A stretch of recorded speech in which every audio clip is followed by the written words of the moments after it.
Bismillahirrahmanirrahim. Assalamualaikum warahmatullahi wabarakatuh. Waalaikumsalam warahmatullahi wabarakatuh. Alhamdulillah rabbil alamin. Wa bihi nasta'inu ala umurid dunya waddin.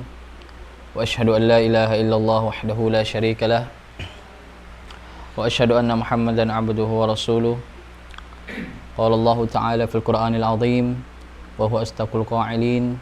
Ba'da a'udzu billahi minasyaitonir rajim. Ya ayyuhalladzina amanu taqullaha haqqa tuqatih wa la tamutunna illa wa antum muslimun. Segala puji hanya bagi Allah Subhanahu wa taala yang dengan nikmat yang Allah berikan kepada kita semua segala sesuatunya menjadi sempurna, dan atas izin Allah Subhanahu wa taala, Allah zat yang menguasai langit dan bumi, yang menguasai di kedalaman lautan, yang menguasai jiwa-jiwa kita, sehingga sudah seharusnya kita senantiasa memuji Allah Subhanahu wa taala dengan kalimat yang paling sederhana adalah kalimat hamdalah. Alhamdulillahirabbil alamin. Salawat dan salam semoga senantiasa tercurah, senantiasa terkirimkan kepada baginda Nabiullah Muhammad sallallahu alaihi wasallam, yang kita berharap atas izin Allah mudah-mudahan kita bisa mendapatkan syafaat beliau alaihi salatu wassalam, dan kita bisa berkumpul bersama orang-orang yang kita cintai di surga Firdaus kelak. Amin ya rabbal alamin.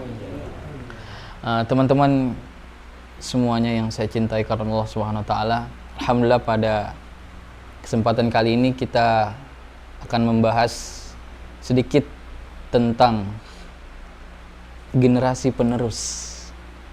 Ya. Mungkin dalam benak teman-teman generasi penerus itu ada banyak hal ya. Penerus apa aja nih, ya kan? Penerus bangsa, penerus agama, penerus apa lagi? Banyak ya. Penerus ustadz dan ulama-ulama lainnya, ya kan? Tentu kita semua menjadi penerus untuk kita buat sejarah gitu ya. Dan yang harus jadi pedoman bagi kita adalah apa sih konsekuensi menjadi penerus itu, ya kan? Allah Subhanahu wa taala berfirman di dalam Al-Qur'an yang familiar sekali kita dengar ya. Setiap malam Jumat, setiap hari Jumat kita sering baca di Quran surah Al-Kahfi surat yang ke-18 ayat ke-13. Allah berfirman, A'udzubillahi minasyaitonirrajim. Nahnu naqussu 'alaika naba'ahum bil haqq innahum fityatun amanu birabbihim wazidnahum huda. Kami ceritakan kepadamu Muhammad kisah mereka dengan sebenarnya. Kisahnya siapa? Yaitu sesungguhnya mereka adalah pemuda-pemuda yang beriman kepada Tuhan mereka, dan kami tambahkan petunjuk kepada mereka. Jadi kita ini ya, sebagai pemuda harus menjadi pemuda penerus sejati. Kalau kita menilik ke belakang, bagaimana pemuda Ashabul Kahfi, ya kan? Dikisahkan itu sampai berapa ratus tahun, ya kan? Di dalam gua. Untuk apa coba? Untuk mempertahankan iman. Iman ini sangat berharga bagi kita, terutama seorang pemuda. Karena kalau tanpa iman, pemuda itu akan terjerumus. Mereka bebas melakukan kemaksiatan apapun bisa dilakukan, ya kan? Mau kemana aja bisa dilakukan. Masih muda, masih sehat, masih kuat, ya kan? Tapi karena iman, semua bisa dikontrol. Makanya penekanannya adalah menjadi generasi penerus harus didasari yang pertama adalah iman, kemudian ilmu. Banyak kisah ya, para sahabat terdahulu, bagaimana mereka itu bersungguh-sungguh di masa mudanya, ya kan? Untuk apa? Mempelajari Al-Quran, mendalami Al-Quran, ya kan? Kalau kita lihat pada zaman Nabi itu ada siapa? Ada Muaz bin Jabal, ada Abdullah ibnu Mas'ud, ya kan?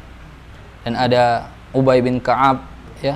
Ini orang-orang yang Al-Qur'annya itu sudah sangat direkomendasikan oleh Rasulullah SAW gitu. 3 diantaranya ini adalah masih sangat muda gitu. Jadi yang pertama adalah ketika iman itu sudah kita dapati, maka wazidnahum huda, Allah akan kasih petunjuk. Kenapa sih mereka bisa bersabar gitu kan? Ratusan tahun di dalam gua, kalau kita pikir-pikir apa? Kan bisa kita foya-foya, bisa kita kemana-mana gitu kan. Tapi itulah, ketika iman itu sudah lezat, sudah terasa, maka apapun mereka lakukan untuk menjaga, mempertahankan iman. Makanya kita cross check dulu nih di diri kita, ya kan? Kita yang sudah di dalam pesantren, kita yang sudah di dalam pesantren aja itu masih bisa bisa lalai kan, apalagi di luar pesantren gitu kan, ya enggak? Kita yang diingatkan setiap hari, setiap saat aja masih susah, apalagi nggak diingatkan gitu kan. Itu teman-teman. Kemudian sebagaimana Imam Syafi'i itu pernah mengatakan, jiwa kita ini, diri kita ini, kalau tidak disibukkan dengan hal-hal yang baik, hal-hal yang positif, maka dia pasti akan sibuk dengan hal-hal negatif, ya kan? Itu. Jadi yang pertama harus kita ketahui dan harus kita perdalam adalah keimanan kita kepada Allah Subhanahu wa taala. Karena iman itulah yang akan menumbuhkan hal-hal apapun itu, kreativitas, produktivitas, semangat belajar, ya kan? Ya enggak? Jadi orang yang spesial di mata Allah itu adalah anak-anak muda yang di masa mudanya itu dimanfaatkan untuk dekat kepada Allah, dekat kepada masjid, dekat pada majelis-majelis ilmu, ya kan? Bukan dia yang dikatakan pemuda spesial adalah pemuda yang nongkrong-nongkrong, yang mabuk-mabukan, yang trek-trekan, yang balap-balapan, enggak ya. Tapi yang dekat kepada Allah, ya kan? Dan diceritakan ada beberapa itu yang 7 naungan, ya kan, diberi naungan yang tidak ada naungan kecuali naungan Allah di akhirat kelak. Salah satunya adalah pemuda yang hatinya senantiasa terpaut kepada masjid, ya kan? Itu makanya kita harus terus memperbaiki, ya kan, memperbaiki semangat kita, baik itu dalam hal belajar, ya kan, mengembangkan skill-skill kita, ya kan, karena kan kita semua pasti berbeda-beda kan keahliannya, skillnya di bidangnya masing-masing gitu kan. Dan fenomena yang terjadi saat ini mungkin teman-teman tahu ya, pernah dengar nggak yang lagi viral sadboy gitu? Hah? Siapa? Nah tuh kan, Fajar Sadboy kan? Alif. Ya kan, Fajar Sadboy itu apa? Kalau kita lihat curhat-curhatnya tentang apa? Tentang percintaan ya. Putus cinta terus berapa lama dia galaunya tuh? Pokoknya lama ya. Misalnya itu contoh kecil aja, itu sampai viral kan di TikTok, Instagram, sampai diundang di media-media sosial, ya kan, di TV-TV, ya kan. Tapi apa hikmah ataupun pelajaran berharga daripada itu semua? Ya, coba kita lihat seumuran Fajar pada zaman dulu, sahabat Usamah bin Zaid, yang pemuda berusia 18 tahun, ya, ayahnya ini adalah mantan budak, kemudian diangkat menjadi panglima perang oleh Nabi SAW melawan pasukan negara Romawi, negara adidaya gitu ya.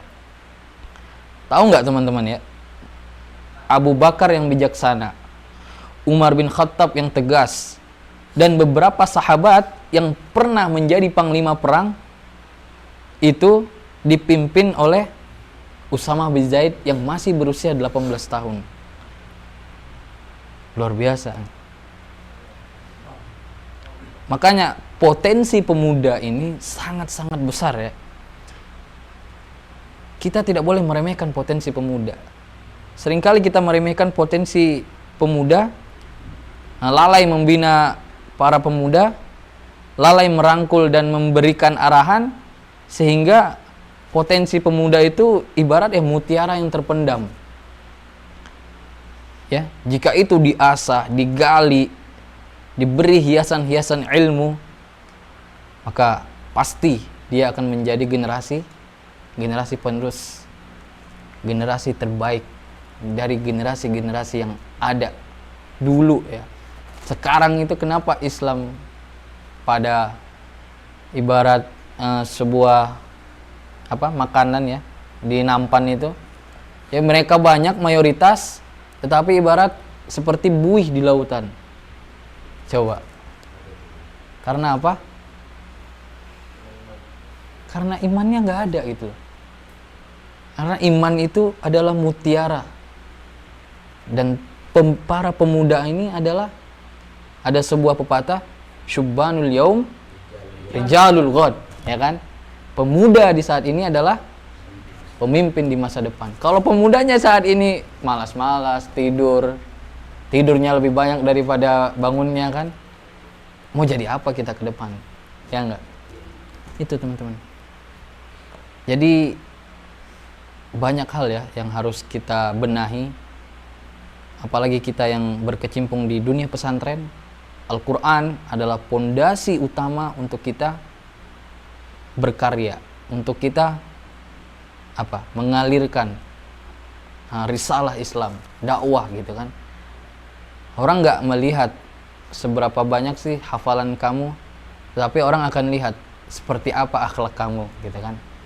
Karena semakin tinggi ilmu seseorang, harusnya semakin tinggi rasa takutnya kepada Allah, semakin elok akhlaknya, semakin kurang dia mencaci orang, semakin tidak ada waktu untuk mengurusi urusan orang lain, tidak ada waktu untuk mencari-cari kesalahan orang lain, karena sibuk dengan dirinya sendiri. Bagaimana saya harus terus produktif, bagaimana saya harus terus berkembang, bagaimana saya harus terus memperdalam ilmu saya gitu kan. Jadi kita semua adalah punya tanggung jawab menjadi penerus yang menjalankan, yang meneruskan misi Rasulullah SAW, yaitu bagaimana agar Islam ini tersebar di seluruh muka bumi ini, ya kan? Karena surga itu terlalu luas kalau kita hanya sendirian saja. Makanya sendiri itu bagus nggak? Bagus. Tapi alangkah lebih bagus kalau rame-rame, ya kan? Kenapa harus sendiri-sendiri? Misalnya lagi belajar, males nih. Tapi kalau ada teman kan, circle. Makanya kita juga butuh circle-circle yang baik. Teman yang baik itu mempengaruhi kualitas akal kita, kualitas pikiran kita.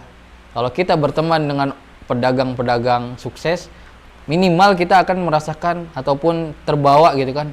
Oh, prinsip berdagang seperti apa sih misalnya. Kalau kita berteman dengan orang yang jual parfum, minimal kita merasakan wanginya parfum gitu kan. Kalau kita berteman dengan tukang pandai besi, pasti kita minimal kena percikan besi, percikan apinya gitu kan.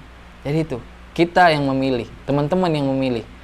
Mau berteman dengan siapa, mau menjadi seperti apa, ya teman-teman yang memilih gitu. Banyak sekali cara untuk kita bisa berkreasi gitu ya. Gimana? Mau jadi generasi penerus yang seperti contoh pertama atau seperti contoh kedua tadi? Ya. Tentu menjadi seperti yang contoh pertama ya. Boleh nggak kita bersedih? Misalnya nih pacaran misalnya kan, terus putus, sedihnya lama sekali. Waduh, itu Fajar ya, yang tadi ya, yang di viral itu ya. Boleh ya, boleh bersedih itu, tetapi tidak boleh berlebihan. Itu. Antum pernah ingat nggak kisahnya Nabi Yakub yang kehilangan Nabi Yusuf begitu lama? Hah? Iya kan? Pernah dengar kan? Apa surat apa itu? Ayat 4. Surat Yusuf ayat 4. Benar? Gimana ceritanya? Hah?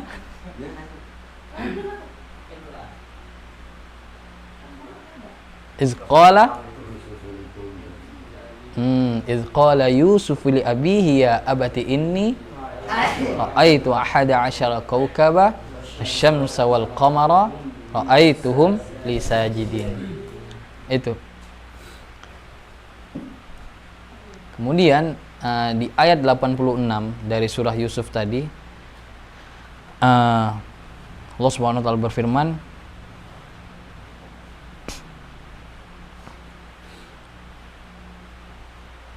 qala innama ashku bathi wa huzni ila Allah wa a'lamu minallahi ma la ta'lamun.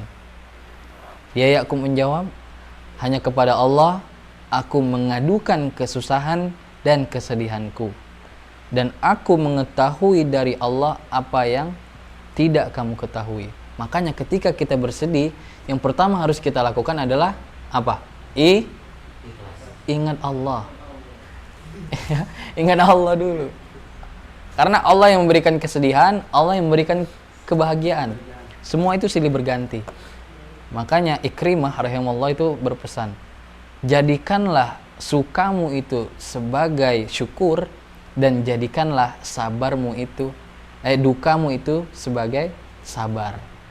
Makanya orang beriman itu sangat dahsyat ya, urusannya itu penuh dengan sangat-sangat keren lah bisa. Karena ketika diberi nikmat dia bersyukur, ketika diberi cobaan dia bersabar. Kalau orang nggak beriman, dikasih nikmat dia bersyukur lah ya, tapi dikasih cobaan bisa marah-marah kan, bahkan mungkin bisa mati, bunuh diri atau apa gitu kan, depresi, stres segala macam gitu kan. Makanya pentingnya iman dan ilmu ya, iman dan ilmu. Ya, jadi gitu teman-teman. Jadi mungkin teman-teman yang sekarang punya pacar atau punya gebetan, saya sarankan lupakan. Saya sarankan bersihkan. Saya tidak akan mengurus urusan yang sepele. Saya punya urusan yang lebih besar, yaitu menjadikan Al-Quran mengalir seperti air. Ya, takbir. Gitu ya. Jangan kalian sibuk dengan urusan-urusan. Dia sedang apa ya? Ya. Kalian makan, misalnya nih, kalian nggak makan, dia makan. Kalian WA misalnya, kamu udah makan belum? Udah. Aku belum nih. Kalau dia beliin enak, kalau nggak beliin, lapar juga kan? Ya, nggak ada manfaatnya kalian cinta-cintaan sekarang gitu ya. Tapi boleh lah ya, untuk semangat mungkin. Tapi salah juga ya. Maksudnya kalau cuma sekedar kalian punya seseorang yang dikagumi, kalau itu membuat semangat kan nggak apa-apa ya. Tapi jangan sampai salah jalur gitu. Jangan sampai kelewat batas. Gitu ya. Jadi intinya teman-teman, kita harus berpikir besar sebagaimana visi guru kita ya kan, Kiai Haji Dr. Ali Ahmadi itu, berpikir cerdas, bekerja keras dan menggapai surga. Itu tuh.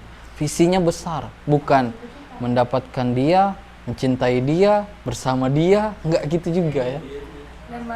Dan mati bersamanya. Aduh, jangan ya.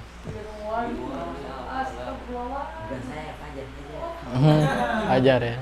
Fajar jadi tumbal nih. Enggak ya.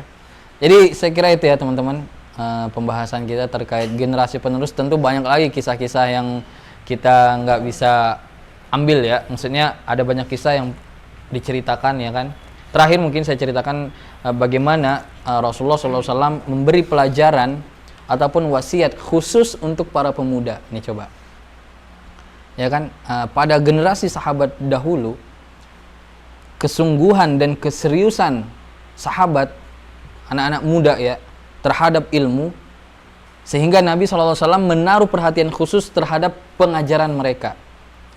Di antaranya adalah Nabi SAW itu memberikan pelajaran kepada Mu'az radhiyallahu an tentang apa? Tentang masalah pokok dalam ilmu tauhid. Mu'az radhiyallahu an menuturkan, saya pernah membonceng Nabi SAW mengendarai kedelai yang diberi nama Ufair. Jadi kedelainya diberi nama Ufair. Jadi boleh ya kita memberi nama keledai. Kok kedelai? Ya keledai ya. Keledai ya.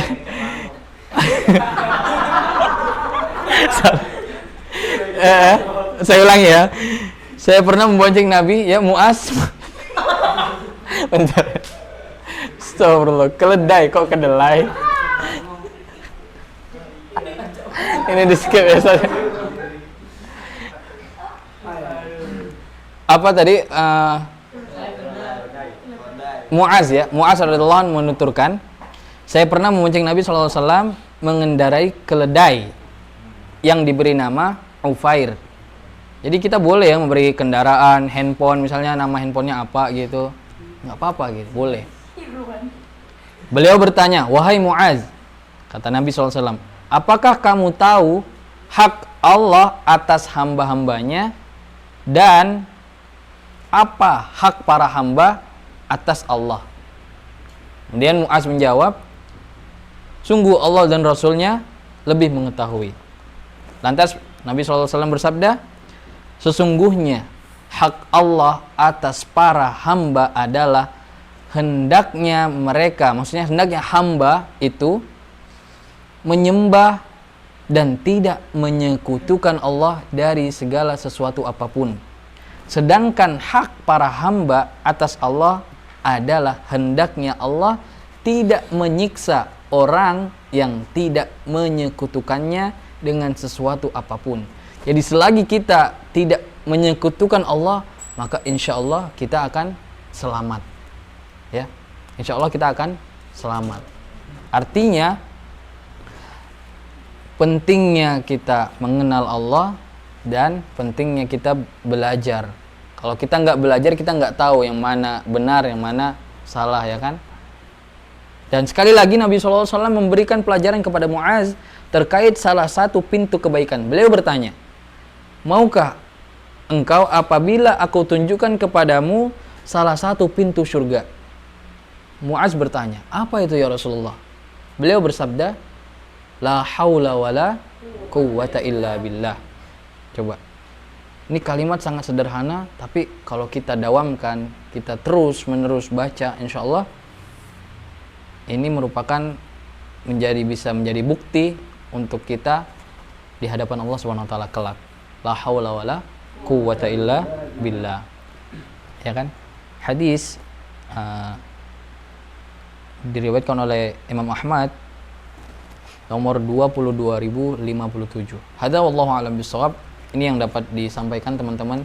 Intinya poin pentingnya adalah bagaimana kita terus memperbaiki diri kita, mengupgrade semangat kita untuk terus semangat membara ya, dan kita menjauhi hal-hal yang tidak bermanfaat bagi kita, hal-hal yang sepele kita jauhi, dan kita terus berada di circle pertemanan yang baik. Walaupun kita belum baik, tapi minimal kita berada di circle pertemanan yang baik. Siap ya insyaallah ya? Insyaallah. Insyaallah. Hadza wallahu a'lam bishawab. Astaghfirullah wa atubu ilaih. Astaghfirullah wa atubu ilaih. Astaghfirullah wa atubu ilaih. Kita berlindung kepada Allah Subhanahu wa taala dan kita memohon rahmat dan hidayah Allah Subhanahu wa taala. Mudah-mudahan apa yang sedikit kami sampaikan ini bermanfaat khususnya untuk kami pribadi dan teman-teman semuanya, dan mudah-mudahan kita istiqomah di jalan yang lurus ini, istiqomah untuk belajar, istiqomah untuk mendalami Al-Quran, mempelajari Al-Quran, memutkinkan Al-Quran, menjadikan Al-Quran mengalir seperti air, mengalir di mulut kita, mengalir di pemikiran kita, mengalir di akhlak kita, mengalir di institusi lembaga yang nanti kita akan jalani. Astagfirullah wa atubu ilaik. Kita tutup dengan sama-sama membaca doa kafaratul majelis. Subhanallah wa bihamdika, asyhadu an la ilaha illa anta, astaghfiruka wa atubu ilaik. Ada pertanyaan? Boleh bertanya? Silakan. Siapa? Irwan. Fadhal. Dikasih ini mic-nya.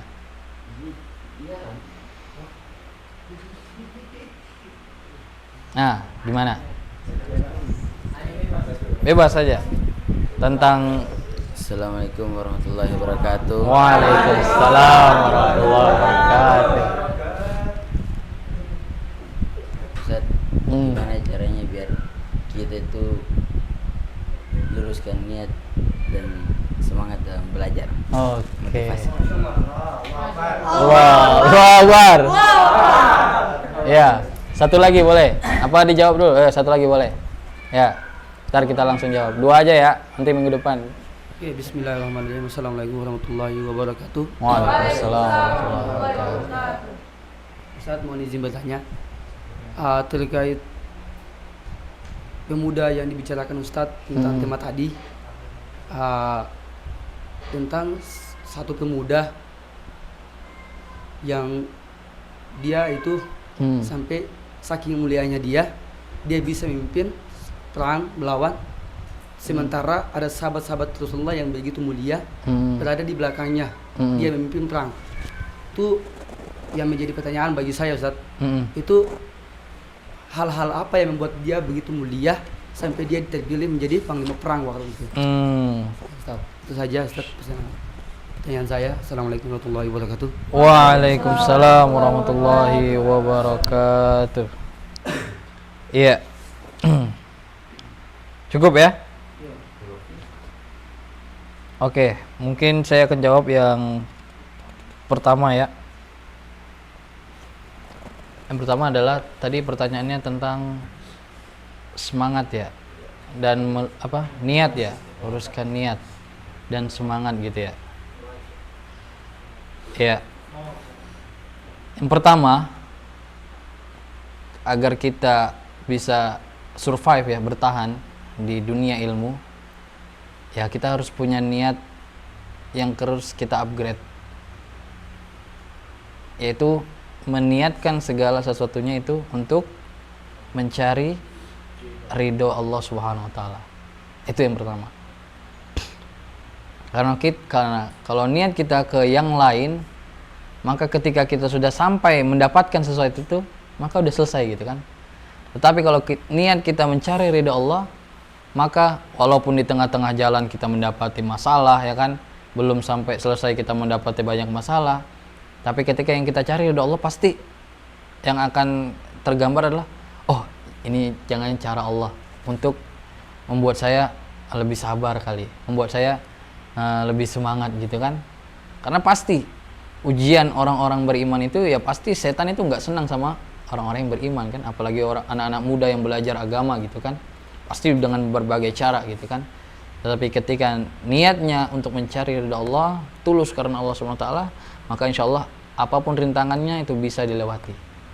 Kalau niat kita untuk mendapatkan sesuatu, ingin apa, ini itu segala macam, kalau kita udah dapat ya udah selesai gitu kan.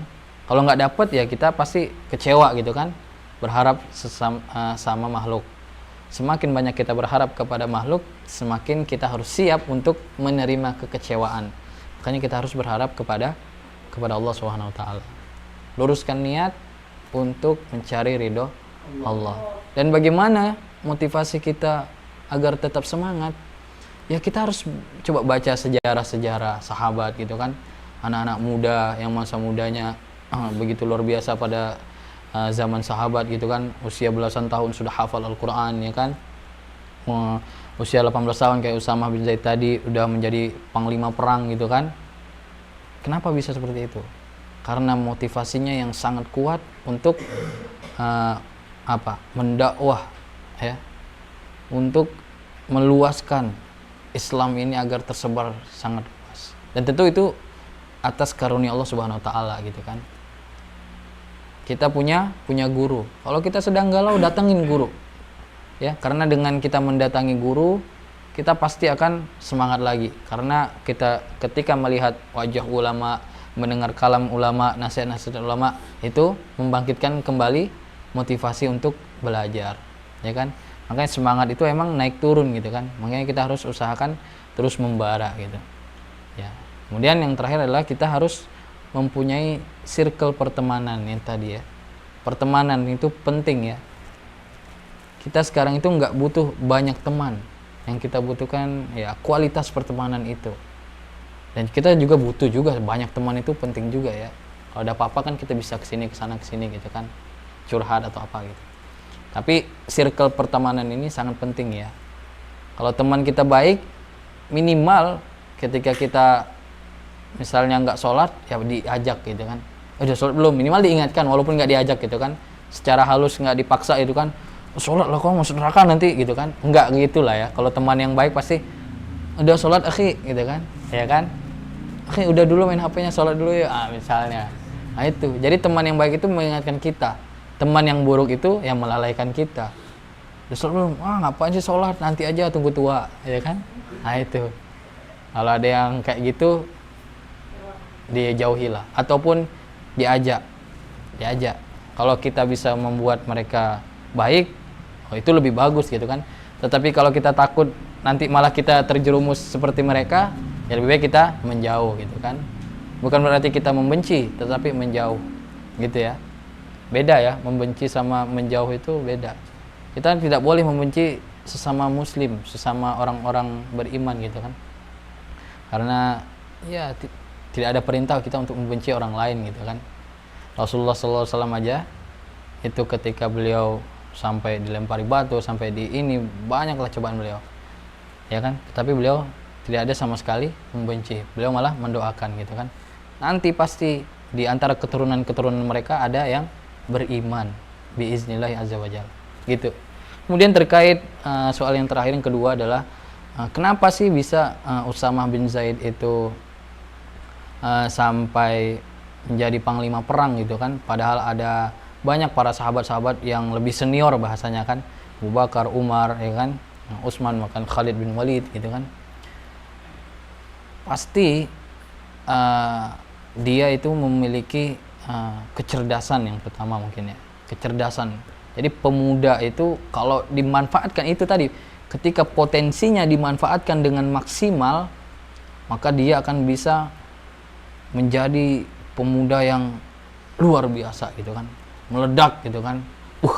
Bisa apa ya, nah maksudnya meledak apanya, orang-orang pada kagum gitu kan. Wah, udah masih muda, pinter, hafal Quran gitu kan. Siapa yang, kalau misalnya udah tua 40 tahun, pasti semangatnya udah ini kan, mau kemana-mana juga udah mulai ada yang sakit gitu kan. Tapi kalau masih muda kan masih energik, masih kemana-mana, masih kuat gitu kan. Nah itu. Bahkan setelah selesai Rasulullah pada zaman Khalifah Abu Bakar melanjutkan kembali misi itu, yaitu dengan Usamah sebagai panglima perang yang tak tergantikan. Beliau berkata, demi zat yang jiwaku berada di tangannya, jika kalian kira bahwa akan ada hewan buas menerkamku di Madinah, aku akan tetap mengirim pasukan ini. Maksudnya tetap mengirim pasukannya Usamah bin Zaid. Yang pertama adalah karena kecerdasannya, karena ketangkasannya mungkin dalam strategi perang gitu kan, dan karena keimanannya gitu kan. Sehingga Rasulullah pasti memilih, ya nggak sembarang Rasulullah pilih gitu kan. Jadi kalau kita mau seperti itu, kita perbaiki niat kita, iman kita harus dikokohkan lagi, ditancapkan lagi, diperdalam lagi, kurangi hal-hal yang sepele itu, ya kan. Kita punya misi besar gitu kan.